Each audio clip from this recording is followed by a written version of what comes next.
আমের রাজধানী চাঁপাইনবাবগঞ্জে জমে উঠেছে আমের বাজার। কেনাবেচা হচ্ছে কেমন সে বিষয়ে জানতে চাই।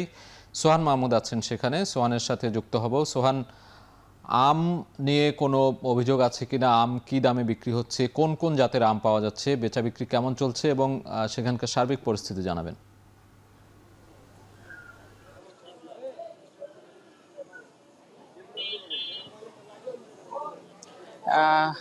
আমের রাজ্য হিসেবে পরিচিত জেলা এই চাঁপাইনবাবগঞ্জ, কারণ এই জেলার আম দেশের বাজার ছড়িয়ে বিশ্ব বাজারেও রপ্তানি হয়েছে বহুবার। এক কথায় এখানকার আমের ঘ্রাণ সারা বিশ্বেই ছড়িয়েছে। এখানে প্রায় 37,000 হেক্টর জমিতে আম চাষ হয়েছে।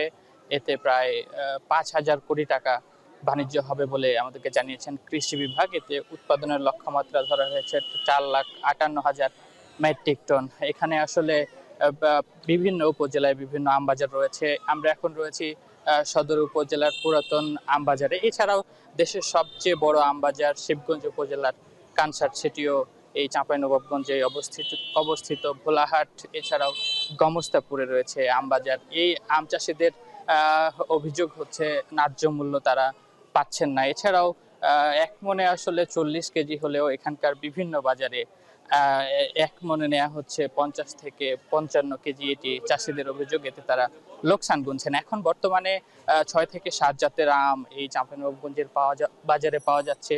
লক্ষণভোগ, কাটিমন, আম্রপালি, খিরসাপাত সহ নানা জাতের আমে ভরপুর হয়ে উঠেছে। এখানে খিরসাপাত বিক্রি হচ্ছে 7 থেকে 7,500 টাকা মন, কারণ এখন বর্তমান সময়ে এসে খিরসাপাতের মৌসুম প্রায় শেষ পর্যায়ে, এই কারণে এই আমটির দাম সবচেয়ে বেশি। এরপরই আসলে বিক্রি হচ্ছে আম্রপালি 4 থেকে 4,500 টাকা মন। তারপরে যে আমটি বিক্রি হচ্ছে এটি হচ্ছে ফজলি আম, যেটি প্রায় 1500 টাকা মন দরে বিক্রি হচ্ছে। এরপরে লক্ষণভোগ বিক্রি হচ্ছে 1200 টাকায়। তবে লক্ষণভোগ যারা চাষি রয়েছেন তাদের একটি অভিযোগ, এই 1200 টাকা মন দরে আসলে আম বিক্রি করে তাদের উৎপাদন খরচ উঠছে না, দিন দিন বাড়ছে।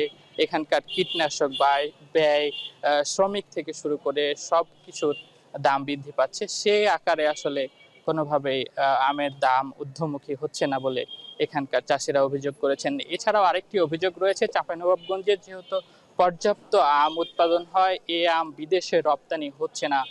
গত বছরও প্রায় 150 মেট্রিক টন এই জেলা থেকে বিদেশে আম রপ্তানি হয়েছিল। তবে এবার কোনোভাবেই তারা আম রপ্তানি করতে পারছেন না। তো এই ছিল আমার কাছে চাঁপাইনবাবগঞ্জের আম বাজার নিয়ে সবশেষ পরিস্থিতি। চাঁপাইনবাবগঞ্জ থেকে সহকর্মী সোহান মাহমুদ যুক্ত ছিলেন।